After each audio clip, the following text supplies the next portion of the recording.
These people come onto site and make their demands on site. Now, it may be a very friendly first meeting and the pressures don't seem very great. But if you know, for instance, that the day prior that some building contractor has been shot and the racketeers arrive with you next day, you don't need a crossword said to you, you know what they mean. Because to deal with it, you're going to have to confront the fact that anyone who gives information will be killed. It's as simple as that. One of those who paid the ultimate price was the Reverend Robert Bradford, the Westminster MP for South Belfast, whose widow Nora says he was preparing to expose Republican racketeering before his murder in 1981. He lived under continual threat. In the last, I suppose, 6 months, we had reports of threats every week, at least, if not a couple of times a week. He had decided that the best way to get at the terrorist organisations was to get at their funding.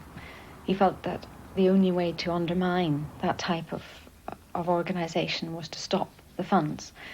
So he had worked on that avenue for quite a while, for really a couple of years before he died. He felt that there was an awful lot of money coming through Belfast and through the bandit machines, through different mafia-style organisations.